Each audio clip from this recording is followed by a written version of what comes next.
Hello friends and welcome to Ilyas info TV YouTube channel. दोस्तों, corona virus ने जब से भारत में शिद्दत अख्तियार की है तब से ही पाकिस्तान उनकी इमदाद में सबसे आगे रहा है।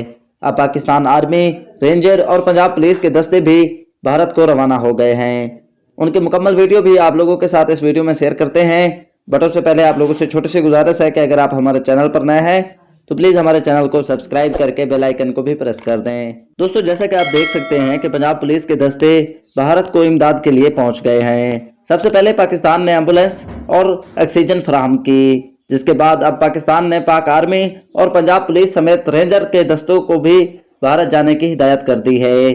दोस्तों, ये थी अब तक की ताज़ा तरीन अपडेट। मजीद इस हवाले से जब भी कोई नई अपडेट आएगी हम आपको सबसे पहले आगाह करेंगे। आप हमारे चैनल के साथ ही जुड़े रहिए। Thanks for watching.